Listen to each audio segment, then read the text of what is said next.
Olá, muito bom dia para você. Terça-feira, dia 27 de maio, e o JT1 está começando. E vamos aos destaques de hoje.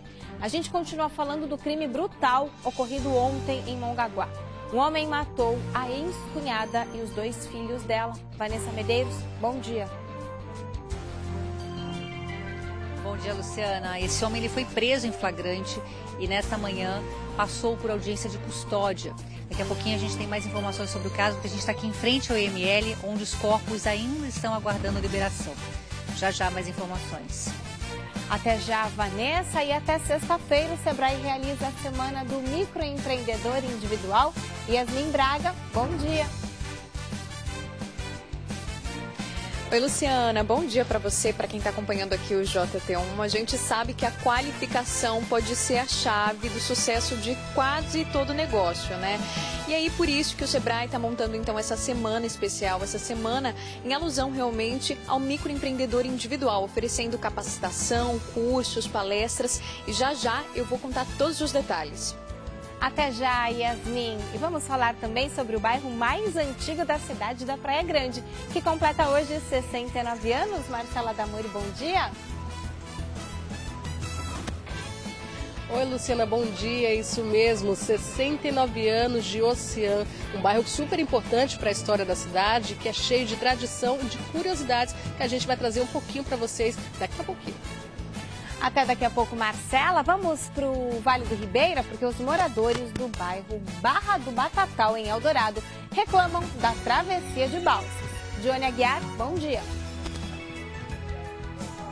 Bom dia, Luciana Moledas. A comunidade pede a reforma dessa balsa, que está com sérios problemas de infraestrutura e é o único acesso para a comunidade aqui na zona rural. Eu volto daqui a pouquinho falando mais sobre esse assunto. Até já, Lu.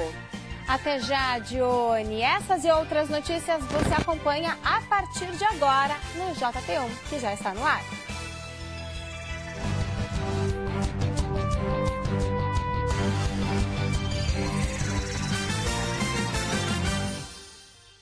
E vamos conversar agora com a Vanessa Medeiros, que desde cedo está no IML de Santos, para onde foram levados os corpos da mulher e dos 2 filhos que foram assassinados brutalmente pelo ex-cunhado. E isso tudo aconteceu por vingança.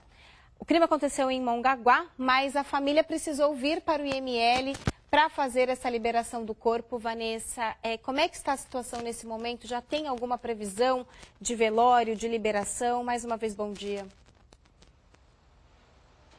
Oi, Luciana, bom dia para você, bom dia a todos que nos acompanham. Os familiares estavam aqui até pouco tempo, eles saíram para fazer um lanche e resolver algumas pendências também.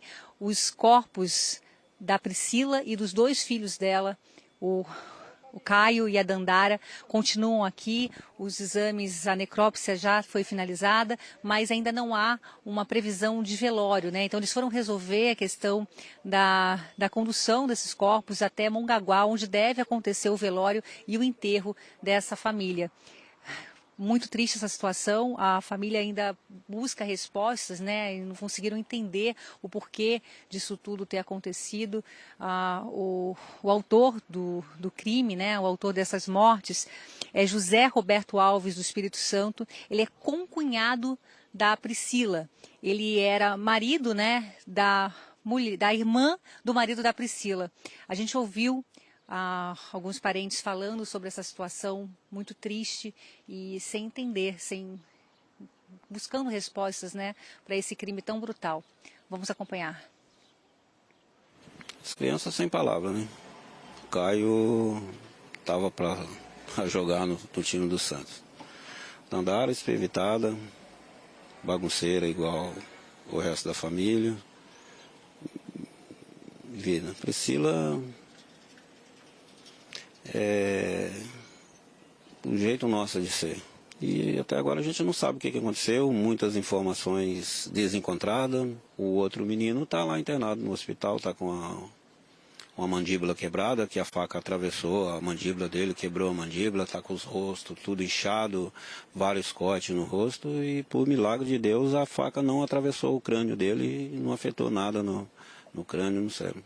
Ele quis fazer maldade e fez. E estava sabendo que estava fazendo, né? Então eu espero justiça, que ele siga preso. Está preso, siga preso, porque não vai trazer de volta, não vai. O Cauã, em nome de Jesus, vai sair dessa. Mas o trauma que ele vai levar para a vida, a mãe dela perdeu tudo.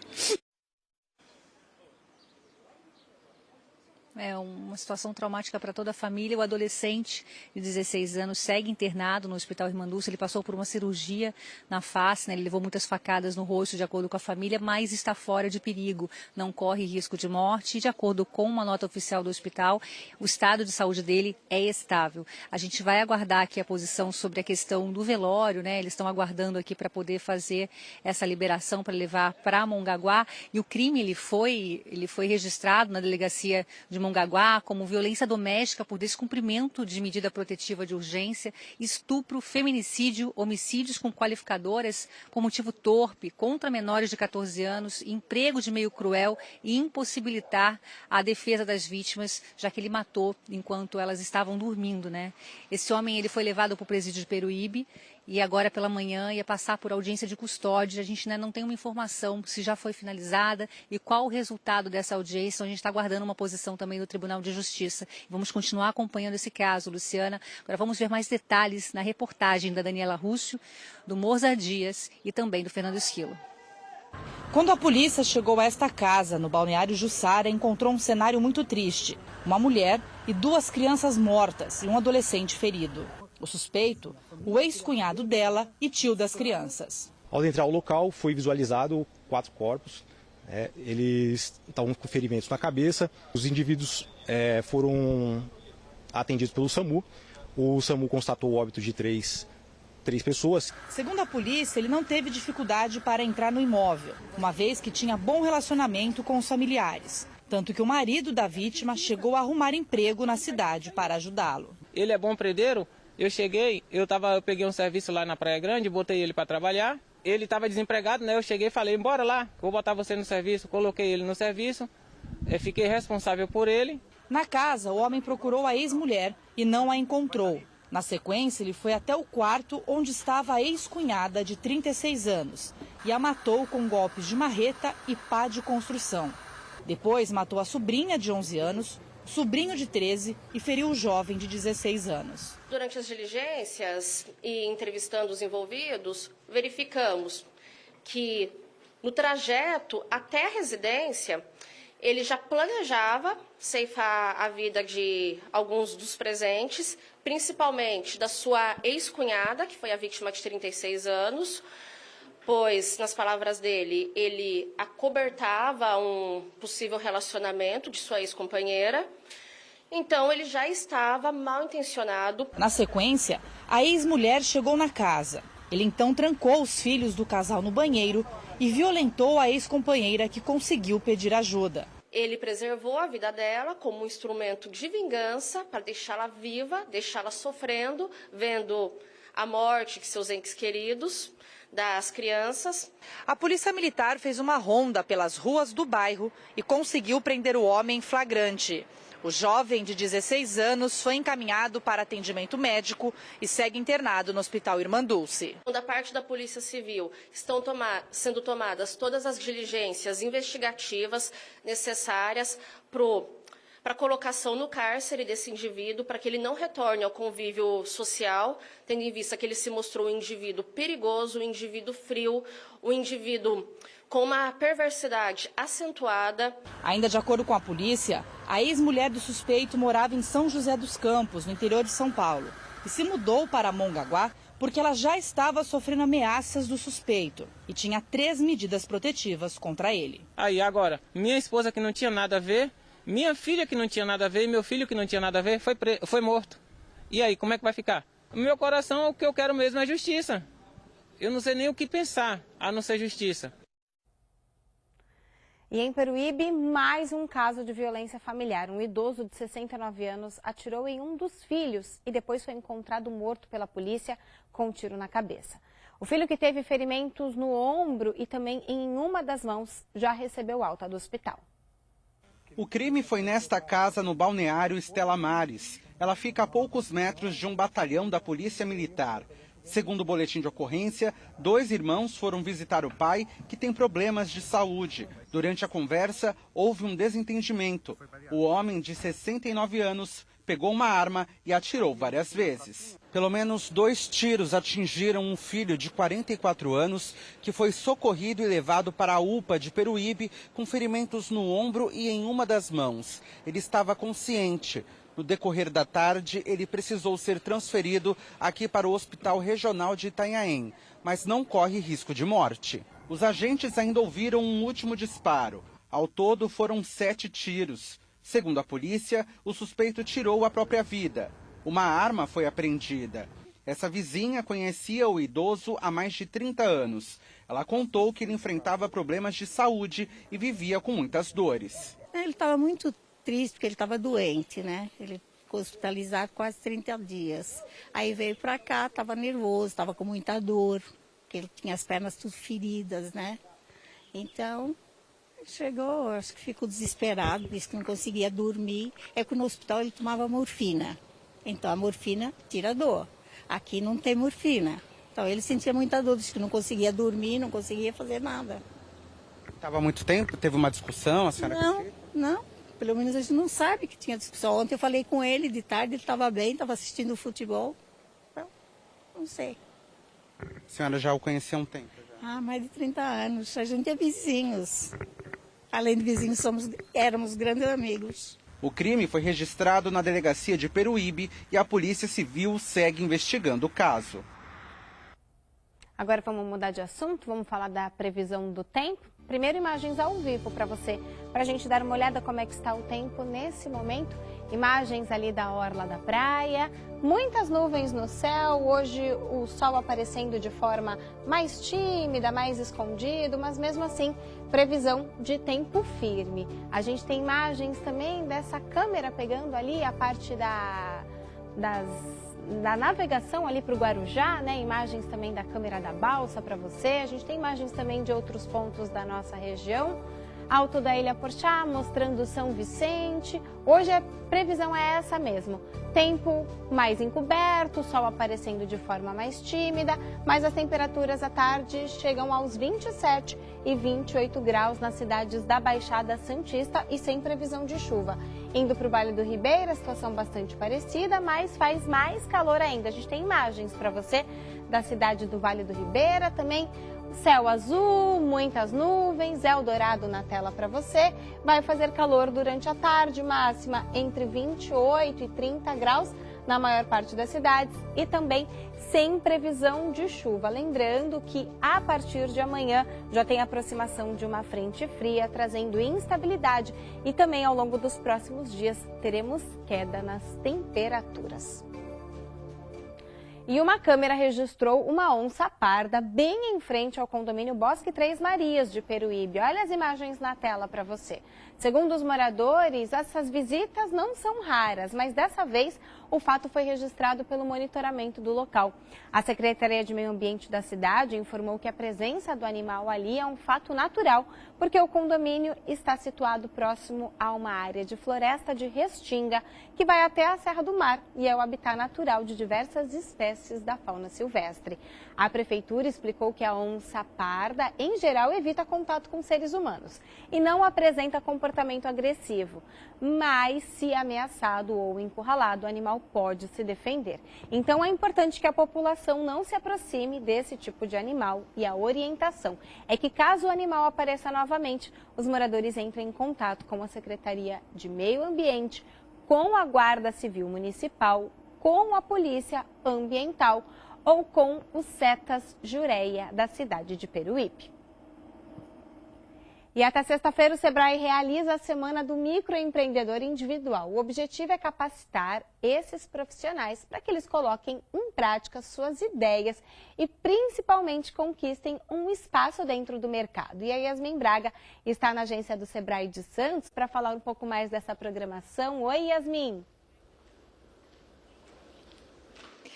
Oi, Lu, bom dia novamente para você, para quem chegou agora aqui no JT1. Pois é, uma semana importante para esses microempreendedores individuais. Nós já acompanhamos um pouquinho de manhã o que está acontecendo por aqui na sede regional do Sebrae, que fica em Santos. E são cursos, palestras, atendimentos especializados voltados a esses empreendedores, os microempreendedores individuais. Sobre essa programação, a gente vai conversar ao vivo agora com a Camila Ribeiro, que ela é analista de negócios aqui do Sebrae, para falar mais sobre isso. Quem se interessou também buscar por esse serviço, por esse atendimento.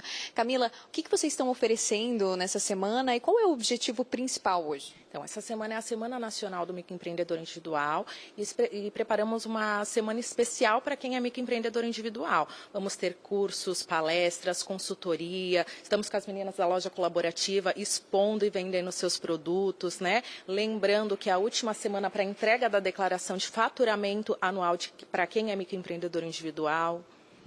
Pelo que eu conversei com o pessoal aqui, são muitas dúvidas, né, na hora de ter um negócio, porque não é só a produção, muitos fazem o próprio produto para vender, oferecem o próprio serviço, mas quem é dono do próprio negócio tem outros desafios pela frente, né? O que esses microempreendedores dizem e buscam de atendimento? Exatamente. Muitos empreendedores individuais precisam fazer a gestão do seu negócio, saber cobrar, divulgar, fazer parcerias. E o Sebrae está de portas abertas justamente para ensinar eles a tirarem essa ideia, colocar em prática e ver resultado positivo, não só na parte de gestão, mas principalmente parte financeira também. Hoje, por exemplo, teve uma palestra sobre as redes sociais, né? Exatamente. Hoje nós estamos com um grupo de mulheres aqui aprendendo a parte de marketing, divulgação, né? Amanhã estaremos com o nosso consultor de marketing também falando como se tornar influencer da sua marca. Seguindo, vamos ter a parte de gestão financeira com o Rodrigo. Então a semana está cheia de coisa boa.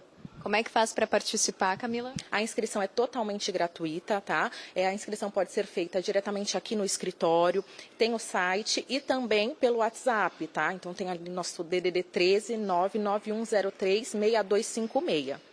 Quem procurar vai ter aí uma chance maior de sucesso no negócio, né? Vai estar qualificado. Exatamente, não percam essa oportunidade, plantão de atendimento e também temos 10 postos do Sebrae aqui espalhados, todos eles com atendimento para receber vocês. Obrigada, Camila, por todas essas informações. Muito legal, né, Luciana? É um espaço realmente aberto para esses microempreendedores de uma forma muito bacana para eles se qualificarem e terem sucesso no próprio negócio. Obrigada, Yasmin, por todas as informações. E Praia Grande tem um bairro que nasceu quando a cidade ainda fazia parte de São Vicente. O Ocean hoje completa 69 anos e o bairro deu um grande impulso para a cidade. E hoje, nem por sombra, lembra aquele bairro que já se chamou Cidade Ocean. E a Marcela Damori conta pra gente um pouco mais, né, sobre os moradores que fizeram parte dessa história. Oi, Marcela, boa tarde. Oi, Luciana, boa tarde para você, boa tarde a todos que nos acompanham. Hoje cedo eu e Leandro Guedes conversamos com alguns moradores, com alguns comerciantes também. A gente percebe que são pessoas que têm carinho muito grande por esse bairro que está fazendo aniversário hoje. 69 anos de história e muita história, viu? É um bairro super tradicional, como falei anteriormente. A gente está aqui em frente à estátua do Netuno, que é um marco aqui da cidade. E vou conversar com o Silvio Luiz, que é historiador. Silvio, boa tarde. Isso aqui era muito diferente há 69 anos atrás, né? E como? Boa tarde, Marcela, boa tarde a todos que nos ouvem e veem ao vivo pela TV Tribuna. Na verdade, há 70 anos atrás, isso era um grande manguezal. Um manguezal que chamava-se Sítio Ubatuba e depois ele foi adquirido lá em meados dos anos 50 pela família do Dr. Roberto Andraus, que tinha uma construtora. Lá pelos anos 50, metade do século XX, ele decidiu criar uma cidade aqui, né? Então ele construiu 22 prédios, bem aqui à nossa frente. Desses 22 prédios, nós temos 1.600 apartamentos e surgiu assim uma cidade, a Cidade Ocean. Um bairro referência na cidade. Tanto é verdade que quando a prefeitura se emancipou, aliás, quando a cidade se emancipou e foi instalada a prefeitura aqui na Praia Grande, 9 anos depois da inauguração, que foi 27 de maio de 56, portanto, hoje, fazendo 69 anos, quando a cidade se emancipou, a prefeitura foi instalada provisoriamente aqui, a poucas quadras daqui no Ocean Praia Clube. Certo. Silvio, traz pra gente mais uma curiosidade aqui, porque a gente sabe que o bairro tem muitas, né? Sim, tem algumas curiosidades sim. Aliás, aqui surgiu uma cidade moderna para os padrões da época, com toda a infraestrutura, né? E as pessoas chegaram a comparar a Praia Grande à Brasília, que foi construída alguns anos depois. Claro, guardadas as devidas proporções, né? Porque não bastava construir 22 edifícios e 1.600 apartamentos. Era preciso dotar a cidade que surgia de toda a infraestrutura. E essa infraestrutura veio. Tivemos aqui coleta e incineração de lixo, tivemos instalação de água encanada, de sistema de esgoto, iluminação pública, comércio, toda a infraestrutura para uma cidade poder funcionar. E o curioso é que Ocean vem da sigla da construtora que fez este bairro, né? Organização Construtora e Incorporadora Andraus, daí a sigla Cidade Ocean. Ali na praça central da cidade nós temos um busto do Roberto Andraus, que caracteriza que ele foi o idealizador desse bairro.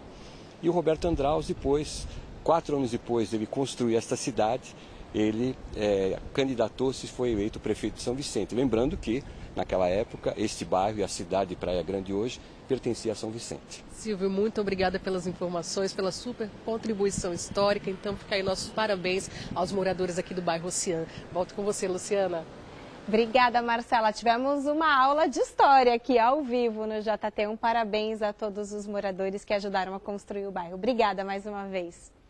Agora vamos para o Vale do Ribeira, mas por lá os moradores do bairro Barra do Batatal, em Eldorado, estão enfrentando problemas com a travessia de balsa. Eles reclamam da falta de manutenção da embarcação e a Dione Aguiar vai trazer mais informações para a gente.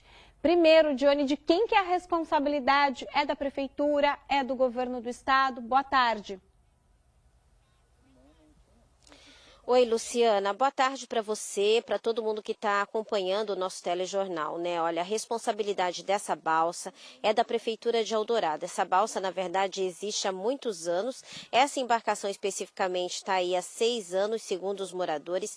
É uma embarcação que tem uma série de problemas. Ela apresenta problemas de infraestrutura, inclusive, na questão de grades, né? Que tem algumas partes que as grades, né, na verdade, não estão mais fixas, não tem colete salva-vidas, a estrutura dela, a base dela é um pouco inclinada, então isso deixa os moradores bastante inseguros durante a travessia. O Rinaldo Rory, nosso cinegrafista, está mostrando para o pessoal de casa, olha só, como é que acontece essa travessia. Essa balsa, ela é içada, né, por um cabo de aço, então ela faz essa travessia pelo Rio Ribeira, esse rio que a gente está vendo aí é o Rio Ribeira, e uma das pás dela, na verdade as duas, né, nós já estivemos lá na embarcação, as duas têm problema de inclinação, inclusive isso dificulta bastante também a entrada dos carros. Nessa balsa, que é o principal acesso, né, para os moradores de Barra do Batatal, o bairro que fica lá do outro lado, e também tem o bairro, na verdade tem o Quilombo, Pedro Cubas, que fica depois desse bairro. Então é uma população que pede aí melhorias para essa travessia, para se sentir mais seguro. Todo mundo atravessa por aqui. Crianças que vão para a escola, pacientes, os moradores. E nós tivemos contato, né? Fizemos contato, na verdade, com a Prefeitura de Eldorado, cobrando essas melhorias, pedindo prazo. E ainda estamos esperando a resposta da Prefeitura de Eldorado com relação ao pedido dos moradores aqui da Barra do Batatal. Luciana. Obrigada, Dione, por todas as informações. Agora atenção, motorista que precisa utilizar a Avenida Penedo, no Catiapuã, em São Vicente. Uma faixa da pista sentido Antônio Emerick continua interditada desde o início da manhã por causa do rompimento de um cano da Sabesp. Segundo a Prefeitura, técnicos da Sabesp foram acionados para tomar as providências e estão nesse momento trabalhando no local. A Sabesp informa que os trabalhos devem ser concluídos ainda hoje. E a seguir tem a Missão Internacional Porto e Mar 2025. JT1, volta já!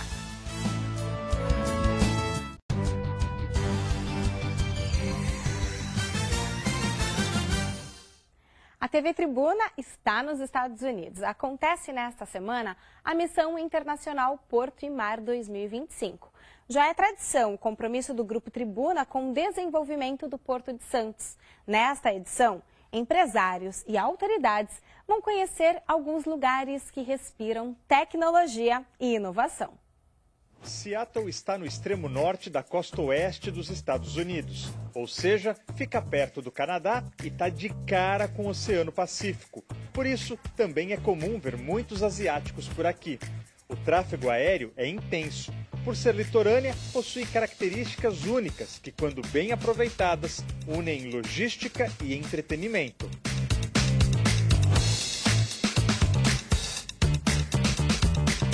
Este mar é um braço do Oceano Pacífico e esta área virou um enorme espaço de lazer. É ponto de encontro de moradores e turistas que podem se divertir em espaços públicos ou em bares, restaurantes e lojas ao longo desta orla que acaba lembrando um pouco a região do Valongo, em Santos. Pessoas de diferentes partes do mundo se encontram aqui, enquanto que as tradições são mantidas, mas as portas estão sempre abertas para o novo. É assim que o tijolo aparente dá um charme especial em algumas construções, enquanto os vidros espelhados indicam que a cidade também olha para o futuro. É importante destacar que nasceu aqui uma das maiores fabricantes de avião do mundo, a Boeing. A área da fábrica é praticamente do mesmo tamanho que o Vaticano. As aeronaves convencionais aguardam o início dos voos. Já esta outra pode virar realidade em breve. Já imaginou um táxi aéreo totalmente elétrico e autônomo? Este amarelinho aí é um exemplo. Seattle é um dos principais polos de tecnologia dos Estados Unidos. Foi o berço de algumas empresas que hoje estão espalhadas pelo mundo. O município também se preocupa com o meio ambiente. É o único do país na lista da ONU como cidade modelo para a restauração de ecossistemas urbanos. E foi este o cenário escolhido para marcar o início da Missão Internacional Porto e Mar 2025. Aqui no estado de Washington tem muitas empresas que...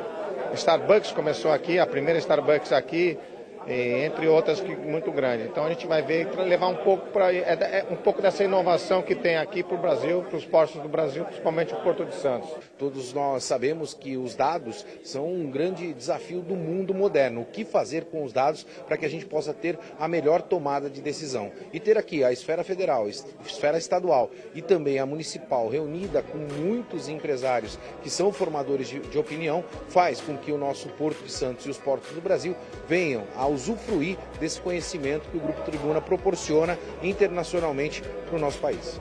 Nesta segunda-feira, empresários e autoridades que fazem parte da comitiva se encontraram num jantar de boas-vindas. A partir de agora, vão ser 4 dias visitando portos, empresas e representantes do governo local para entender a dinâmica portuária e muitas outras coisas daqui. A gente vai encontrar aqui, principalmente em Seattle e em São Francisco, uma mentalidade aberta para poder difundir o conhecimento entre todos, sem uma competitividade que seja leonina, uma competitividade que seja sadia e que olhe principalmente para aquilo que impulsiona o setor portuário, que é o negócio.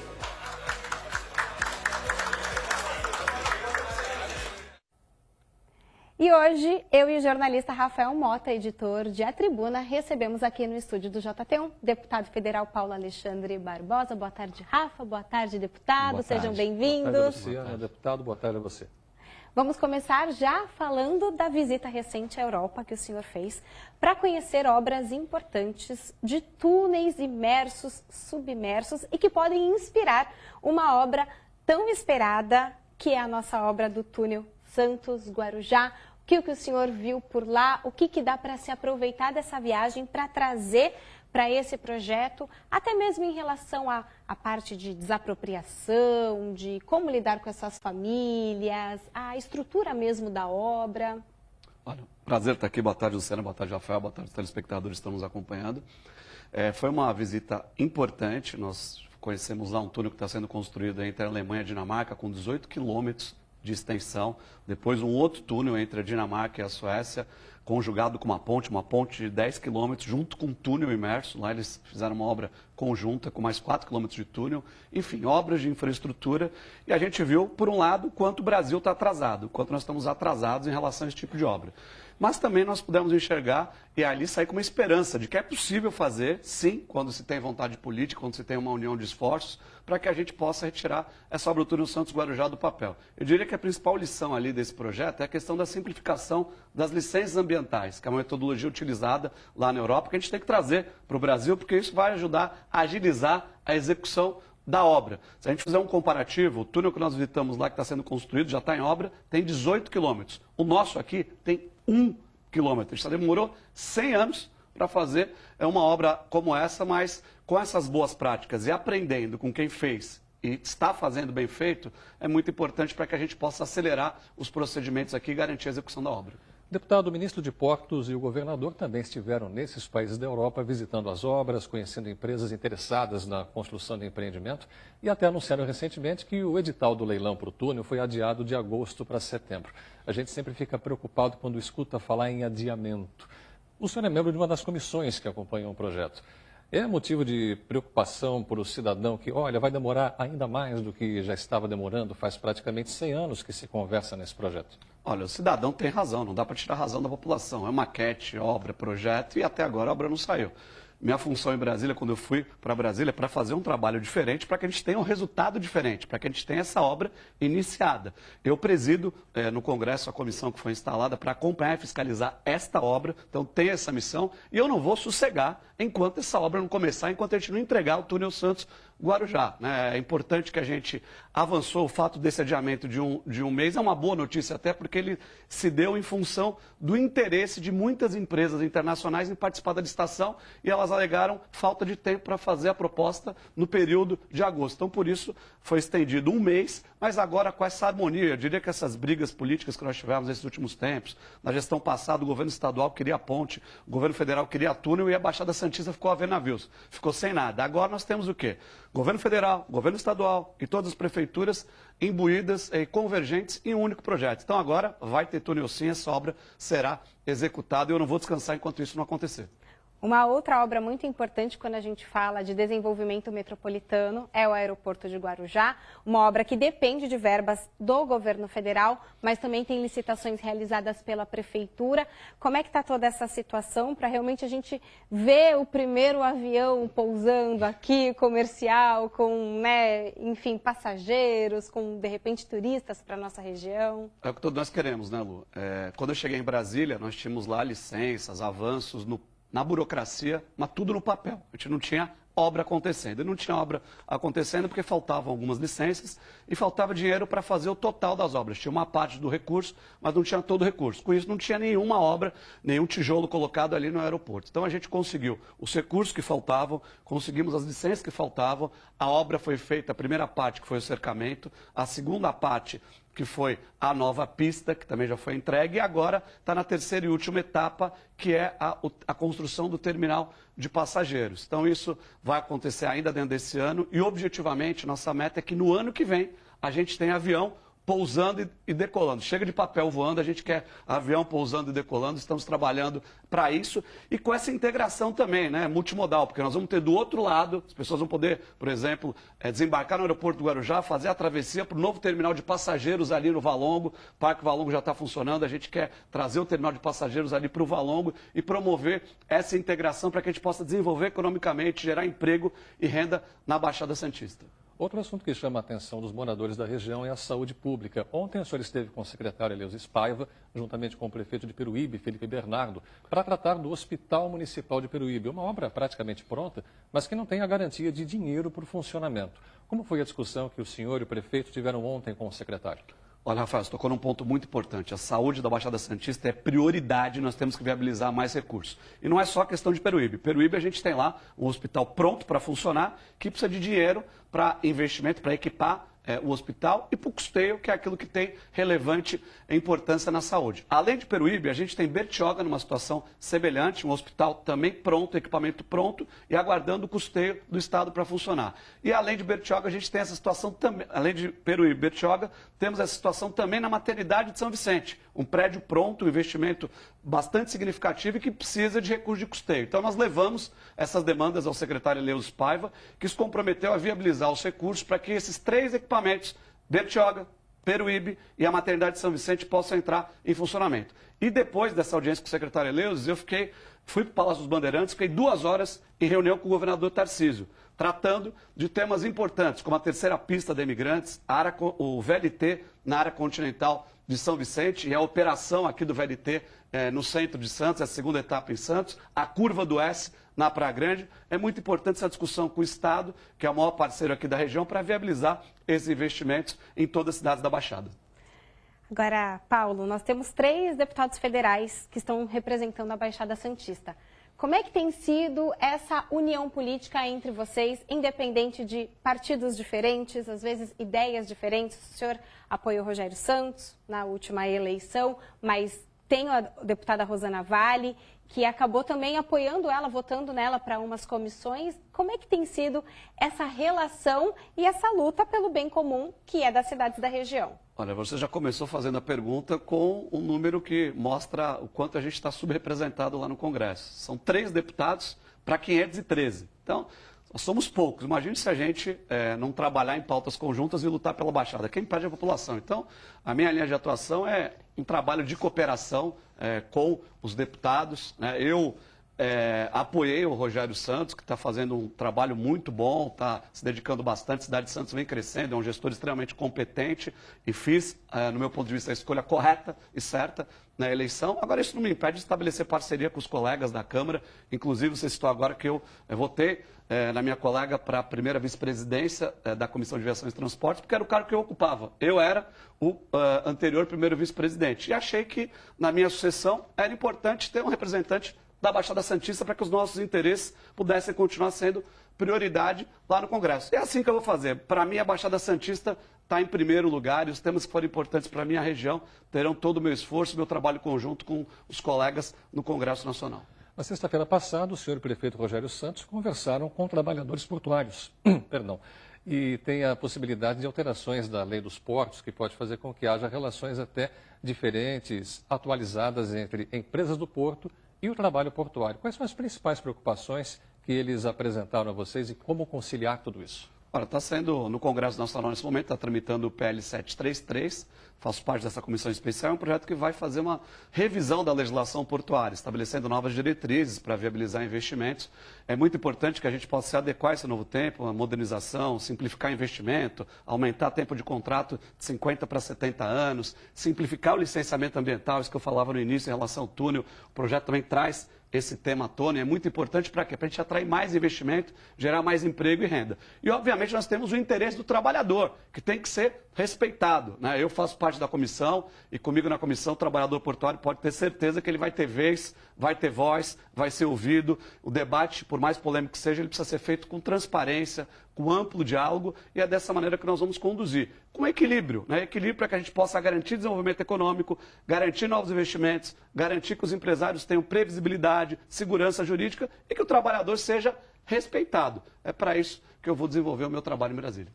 Obrigada, deputado, pela participação hoje. Obrigada, Rafa, também pela companhia no estúdio do JT1. Eu que agradeço a oportunidade, mandar um abraço também aos moradores do Vale do Ribeira que nos acompanham. Estamos lutando muito aí pelo Vale do Ribeira, a questão das rodovias, Regis Bittencourt, Manuel da Nóbrega e aos moradores da Baixada. Muito obrigado, Lu e Rafael. A gente vai para um rápido intervalo e a seguir, suspeitos de participação na morte de um guarda municipal são detidos em São Vicente. A gente volta em instantes.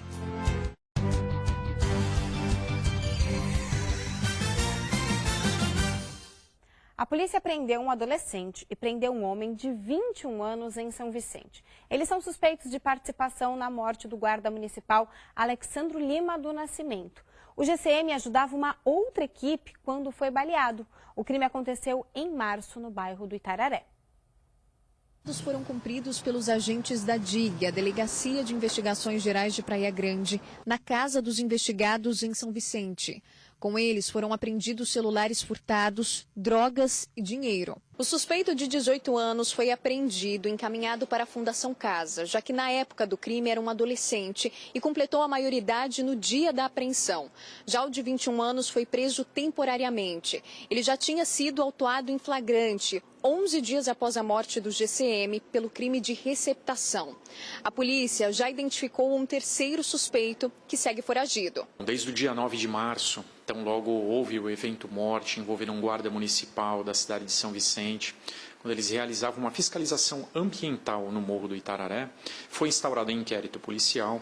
Esse inquérito policial, desde então, ele foi alimentado com provas testemunhais, provas periciais, com um robusto lastro probatório que permitiu a identificação dos envolvidos. O crime aconteceu em março. O guarda municipal Alexandro Lima do Nascimento, de 45 anos, foi baleado na cabeça enquanto ajudava uma outra equipe em uma ocorrência no Itararé, em São Vicente. Nesse vídeo dá para ouvir os disparos.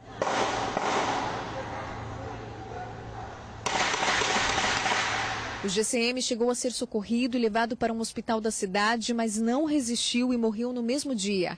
Segundo delegados, 3 suspeitos estavam armados e teriam atirado porque faziam parte do tráfico de drogas da região. Integravam eles, portanto, uma associação estável que vende drogas naquela localidade e, acreditando que os guardas municipais, muito embora ali estivessem para uma fiscalização ambiental, fossem repelir aquele crime que ali era praticado. Em razão disso, eles realizaram diversos disparos de arma de fogo em direção aos guardas. Os suspeitos devem responder por homicídio e tentativa de homicídio contra os outros 2 agentes que estavam no local, além do crime de receptação pelos celulares furtados.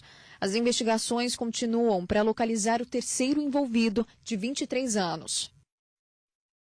Agora vamos a outras notícias da nossa região, nos destaques do G1 Santos com a Mariane Rossi. Boa tarde, Mari. Qual o primeiro destaque de hoje? Boa tarde, Lu. Boa tarde a todos que nos acompanham aqui no JT1. A gente continua falando de polícia, viu?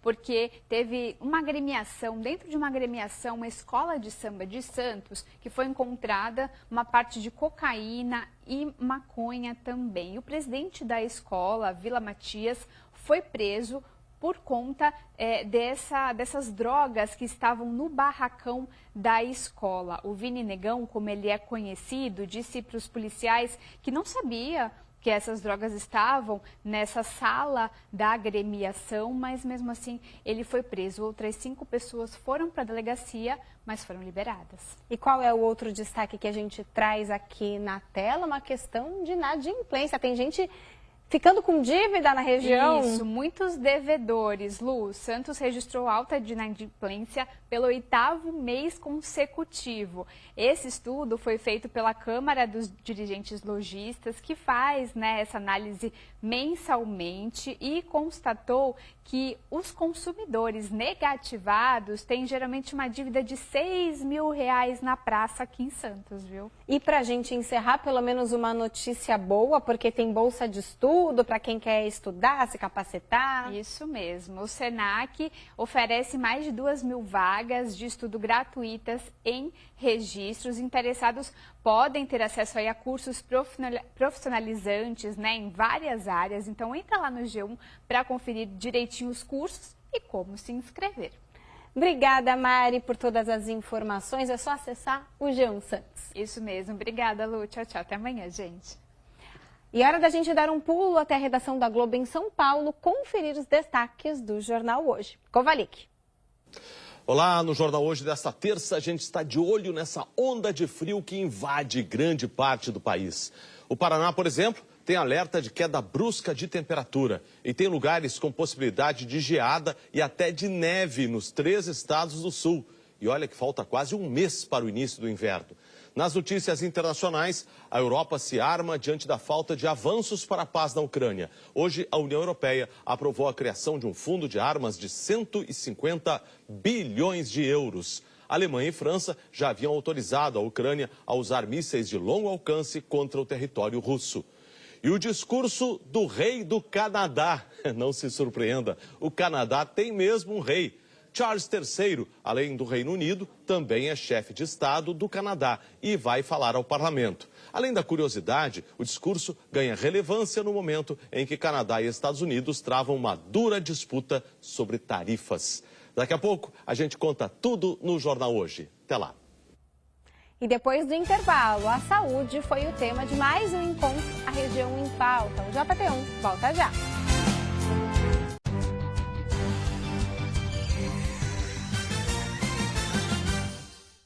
Estamos de volta e com as mensagens dos nossos telespectadores aqui no telão para você, bastante reclamação.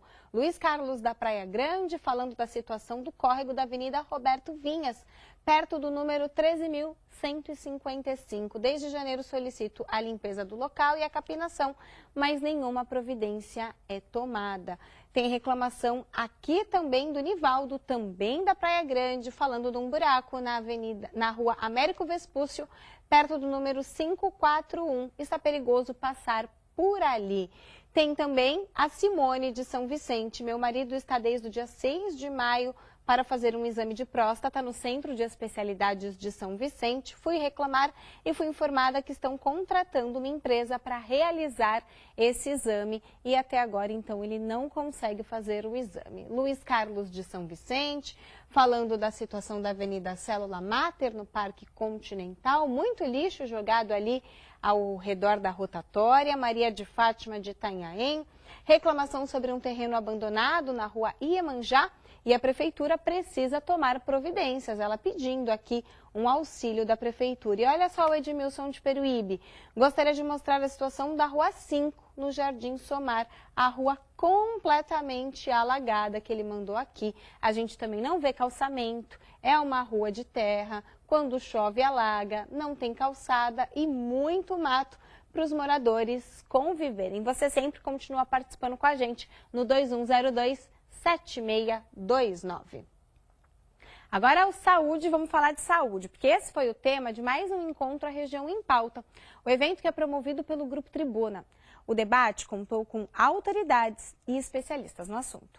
Um auditório lotado em busca de respostas para os problemas da saúde pública do país e principalmente na Baixada Santista. Por que, por exemplo, uma cirurgia de endometriose pode sair em poucos meses, enquanto uma cirurgia ortopédica pode levar 5 anos ou mais de espera? Uma cirurgia, por exemplo, de endometriose é uma cirurgia relativamente simples em termos de material de equipamento.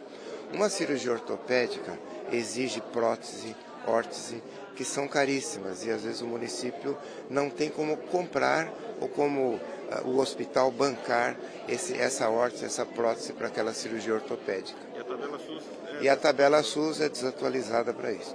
Com foco na saúde, o projeto Região em Pauta foi dividido em 2 painéis. No primeiro, foram destacados os gargalos e caminhos para a regulação de vagas no SUS. Em reunião recente entre os secretários municipais de saúde da Baixada Santista e a DRS, que é a Regional de Saúde do Estado aqui, nós conseguimos avançar em relação à efetiva integração da regulação dos leitos SUS na região. E nós decidimos agora, a partir desse ano, conseguir fazer essa implementação. É uma discussão ainda técnica, porque a gente envolve a comunicação entre 2 sistemas, mas é importante que a gente tenha essa integração para melhor ofertar as vagas que nós temos aqui na Baixada Santista.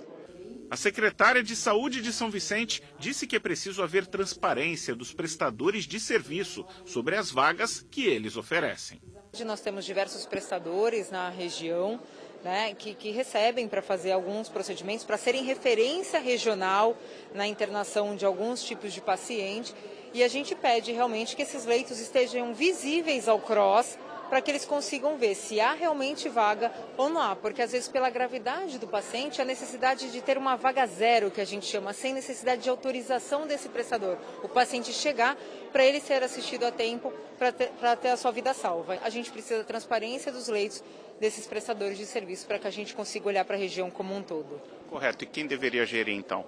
O CROSS, que é o responsável, que é o ente, né, federativo e o Estado responsável por cuidar desses leitos, que a gente pactua aqui na região. Então, a região pactua entre os 9 secretários de saúde, o CROSS vai executar, mas ele precisa enxergar esses leitos para que a gente consiga fazer a distribuição aí de forma equânime e isonômica, como preconiza a nossa Constituição Federal. Outro problema apontado é que alguns procedimentos não existem em nenhuma unidade de saúde ou hospital das 9 cidades da região. Ou ressonância magnética, que tenha que fazer anestesia na pessoa, etc. e tal, esse tipo de exame não existe aqui, tomografia e outros exames. Então a gente, para alguns exames e para alguns procedimentos, a gente tem que contar com esse sistema de regulação que vai tentar conseguir uma vaga em outros lugares. Mas, infelizmente, as nossas respostas têm sido não, não, não, não. Eu acho que para 80% dos problemas, eles seriam resolvidos municipalmente. Uma cirurgia de vesícula, uma cirurgia de hérnia, uma cirurgia de catarata, uma cirurgia ortopédica mais simples.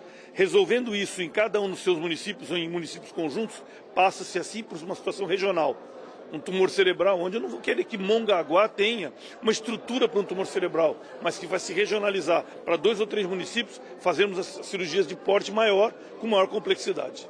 A grande concentração de turistas na Baixada Santista durante o verão e o impacto dessa superpopulação na saúde também foram discutidos. Fazendo uma analogia ao que acontece na Operação Verão para a segurança, onde o Estado amplia a quantidade de policiais aqui na Baixada, a minha ideia é poder fazer a mesma coisa com relação à saúde pública. As cidades dobram, triplicam, no caso de Praia Grande, Guarujá, às vezes quadriplicam a quantidade populacional durante dezembro, janeiro, fevereiro, ali quase março já. Nesse período, as secretarias municipais de saúde recebem a mesma coisa que recebem o ano todo, quando tem 3 vezes menos população utilizando unidades de saúde, pronto-socorros. Então a ideia é poder, nesses 4 meses, a gente ter um incremento financeiro por parte do governo do estado, justificado plenamente pela quantidade de pessoas que estão aqui frequentando os mesmos lugares, normalmente praias e locais com muita quantidade de pessoas, fazendo com que as viroses possam se passar mais rápido e por isso também os pronto-socorros acabam ficando tão cheios. O segundo painel propôs uma análise sobre a formação ruim de novos médicos, resultado da abertura desenfreada de novas escolas de medicina sem a estrutura adequada. Para alguns convidados do Região em Pauta, esse problema tem relação direta com o que foi discutido no primeiro painel, a demora nas filas de atendimento. Um médico que não tenha uma formação de excelência, ele é inseguro, ele não sabe o que ele faz. Ele pede exames, ele interna demais, ele não conduz o paciente como deveria, e isso acaba gerando uma reação em cadeia, cuja tradução é isso que a gente vê. Não tem vaga, você tem fila para exame, fila para internação, e se você for olhar essa fila e qualificar essa fila, você vai ver que muitas vezes, eu diria que na grande maioria das vezes, isso poderia ter sido resolvido com uma conduta médica mais assertiva na ponta do sistema. Um exame de avaliação foi criado pelo Ministério da Educação e será aplicado no dia 19 de outubro. O Ministério da Educação criou o ENAMED, um exame nacional que vai ser realizado todos os anos para avaliar a qualidade dos médicos que se formam no 6º ano de medicina, para agir fundamentalmente sobre as instituições formadoras, ou seja, avaliar aquelas escolas médicas que não estão entregando para a sociedade médicos com uma formação adequada, fechando cursos, diminuindo o número de vagas, colocando sob supervisão, ou seja, tomando as medidas fiscalizatórias, regulatórias necessárias para entregar à sociedade uma formação médica de qualidade e segura. E por enquanto é só. Depois de Garota do Momento tem mais notícias da região no JT2. Mas agora você fica com as notícias de esporte. Val Tomazini está chegando. Até amanhã. Tchau, tchau.